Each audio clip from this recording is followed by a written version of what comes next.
से नहीं है, मेरे फैमिली से है, परिवार से है।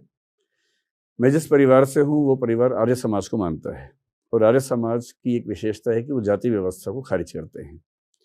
तो हमारी फैमिली में कास्ट सिस्टम काम ही नहीं करता है। हमारे बच्चों को परिवार में ये बताया भी नहीं जाता कि जाति क्या है, हम किस जाति से हैं। तो वो परंपरा कम से कम 3 पीढ़ियों से चली आ रही है। जो मेरे पेरेंट्स की जनरेशन थी, उस जनरेशन में बहुत सारे लोग साहित्यकार हैं। मेरे पिताजी भी साहित्यकार हैं, उनको हरियाणा के साहित्य अकादमी से कई अवार्ड्स मिले हैं, कई उपन्यास लिखे उन्होंने। तो उस समय उन साहित्यकार परिवार के लोगों में एक राय बनी कि बच्चों के हम कास्ट नेम तो नहीं लगाएंगे, तो क्यों ना कुछ मौलिक सा नाम रखें जो साहित्यिक सा हो।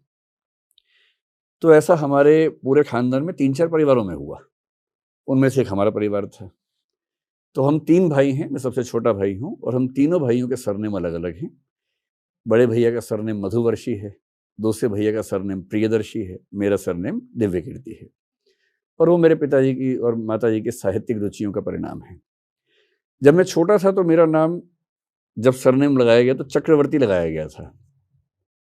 बाद में मेरे पिताजी को ये रियलाइज हुआ कि बंगाल में ये एक कास्ट नेम है, तो क्योंकि वो बंगाल में कास्ट नेम है और फिर कास्ट वाली फीलिंग ना आने लगे और क्षेत्रीय अनुभूति ना होने लगे कि बंगाल से मैं हूँ, तो फिर उन्होंने सोचा कि इसको बदलें। और तब मेरे एक मामा जी, जो हंसराज कॉलेज में प्रोफेसर थे उस समय, डॉक्टर प्रशांत उनका नाम था, अब वो नहीं है, उनके बच्चों के नाम में दिव्यकीर्ति लगा हुआ था। तो उनसे बोरो करके हमने, मतलब मेरे पिताजी ने मेरे नाम को विकास दिव्यकीर्ति किया। और 10th क्लास से पहले की बात है, तो मेरे सारे सर्टिफिकेट्स में, मेरे पासपोर्ट में, मेरे ड्राइविंग लाइसेंस में नाम विकास दिव्यकीर्ति ही है। ये रखा हुआ नाम नहीं है, ये मेरा ओरिजिनल और लीगल नेम है। ये केवल शौक से रखने वाला नाम नहीं है, यही मेरा वास्तविक नाम है। और इसमें मेरी कोई भूमिका नहीं है, ये मेरे पेरेंट्स का दिया हुआ एक उपहार है मुझे। मेरी बड़ी चाहत थी कि आपसे कभी इस तरीके से रूबरू हो पाऊं, और वो आज मौका मिल गया मेरे को जोश टॉक्स के थ्रू। तो सर, मेरा एक सवाल ये है आपसे कि आपको लेकर के ना बहुत सारी भ्रांतियां फैली हुई हैं कि आपने यूपीएससी क्लियर किया था, आईएएस बने, फिर छोड़ दिया। और मतलब वो जितनी बार आप डिटेल में जाते हो ना सर्च करने के लिए, वो नई नई बातें निकल के आती है कि अच्छा नहीं, उन्होंने कभी क्लियर किया नहीं, कभी कुछ। जैसे एक कोट था, मैंने कहीं पे पढ़ा था, किसी टीचर ने मुझसे कहा था कि ये ना मुखर्जी नगर में सिर्फ वही जाते हैं जो खुद आईएएस नहीं बन पाते। तो मेरे को आपसे जानना था, क्योंकि अब ये मौका मिला है, तो बिल्कुल सीधा मैं आपसे ही जानना चाहता हूँ। ठीक भी है, जब कोई दुविधा हो तो पूछ ही लेना चाहिए। ये बात सही है कि पिछले कई दिनों से ऐसी बातें मैं भी सुनता हूँ कि ऐसी अफवाहें हैं, लेकिन अफवाहों का समाधान कहाँ करूँ, कैसे करूँ? तो मैंने कई साल के संकोच के बाद पहली बार पिछले साल एक इंटरव्यू दिया ललन टॉप को। उन्होंने भी ये सवाल मुझसे पूछा, आपने शायद वो देखा नहीं होगा क्योंकि मैंने उसमें इसका जवाब दिया हुआ है। जब उन्होंने मुझसे पूछा तो मैंने इसका जवाब वहाँ भी दिया, आज फिर दे देता हूँ। हालांकि मेरी व्यक्तिगत राय ये है कि मैं बहुत जवाब देने में यकीन नहीं रखता हूँ। किसी को मेरे बारे में गलत सोचना है तो मैं उसको पूरा मौका देता हूँ कि वो सोचे, न कि मैं उसको जवाब दे के उसको मतलब मैं क्यों उसको उसकी मौलिक कल्पनाओं से मुक्त कर दूं। अगर उसकी कल्पनाएं हैं, उसको मजा आ रहा है सोचने में, और यदि मेरे बारे में 4 गलत बातें बोलने से उसकी खुशी बढ़ रही है, उसका हैप्पीनेस इंडेक्स बढ़ रहा है, तो मैं क्यों उसकी खुशी कम करूं। लेकिन हाँ, सच ये है कि 1996 में जब मैं करीब 22 साल के आसपास का था, पहला अटेम्प्ट दिया था, मेरा सिलेक्शन पहले प्रयास में हो गया था यूपीएससी में।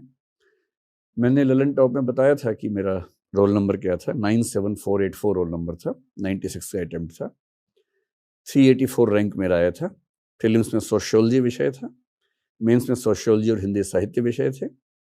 अगर आप इससे और ज़्यादा जानना चाहें तो मुख्य परीक्षा में मेरे हिंदी साहित्य में 343 नंबर थे, जीएस में 321 नंबर थे, सोशियोलॉजी में 247 थे, निबंध में 112 थे और इंटरव्यू में 156 नंबर थे।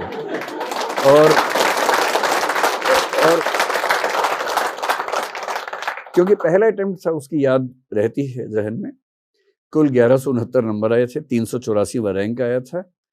क्योंकि मैं माइल्ड नॉक नहीं पाया गया था उस मेडिकल टेस्ट में, तो मुझे CISF की सर्विस नहीं मिल पाई थी, असिस्टेंट कमांडेंट की। फिर मुझे CSS नाम की एक सर्विस, सेंट्रल सेक्रेटरीट सर्विस, जो होम मिनिस्ट्री का ऑर्डर मुझे मिला था। मेरी ज्वाइन करने की इच्छा नहीं थी, तो मैंने ज्वाइनिंग एक दिन लेट की थी, 1 जुलाई के बदले 2 जुलाई को की थी। इस मूड से की थी कि रिजाइन करना ही करना है।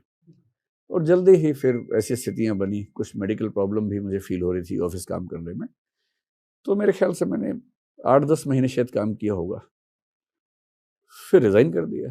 जिस दिन परिवार में सब लोग सहमत हो गए, उन्हें ये भरोसा हो गया, वैसे भरोसा हमेशा रखते थे मेरे ऊपर, उन्हें जब ये भरोसा हो गया कि ठीक है, उसूल वही है कि एक ही जिंदगी है, सारे प्रयोग उसी में करने हैं, उसी में प्रयोग करना है, उसी को जीना है। ये चांस तो है नहीं कि एक में प्रयोग कर दूसरी को जिएंगे। तो जो नौकरी अच्छी नहीं लग रही तो फिर मैं क्यों उसको ढोता। तो फाइनली उसको मैंने छोड़ दिया। फिलॉसफी में एक दार्शनिक है सार्त्र नाम के, जीन पॉल सार्त्र, बहुत प्रसिद्ध आदमी है। उनका कहना है कि मनुष्य की पूरी कहानी उन निर्णयों से बनती है जो वो लेता है, और आप कितना भी समझदारी से फैसला करेंगे, कभी ना कभी थोड़ा बहुत रिग्रेट उस फैसले को हो ही जाता है, क्योंकि हर फैसले के दोनों पक्ष होते हैं ना, फायदे भी नुकसान भी होते हैं। और मैं ईमानदारी से कह रहा हूं कि ये मेरे जीवन का शायद अकेला बड़ा फैसला है जिसका रिग्रेट मुझे आज तक एक सेकंड के लिए भी नहीं हुआ।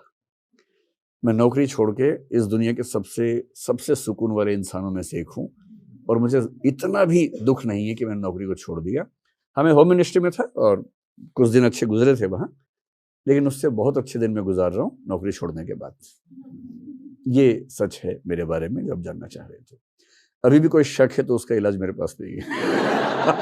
और सच बात यह है कि मुझे फर्क भी नहीं पड़ता इस बात से।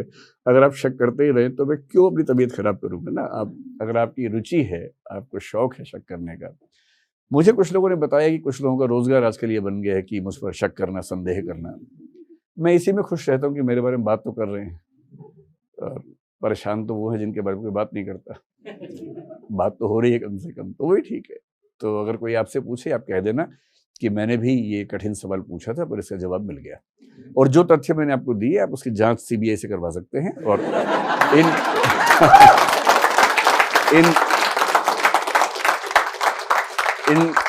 इन सारे तथ्यों में से एक भी गलत निकले तो मैं उसके लिए जिम्मेदार हूं, आपके चैनल पे कह रहा हूं। ठीक है। आपने कहा आप 1.5 साल तक डिप्रेशन के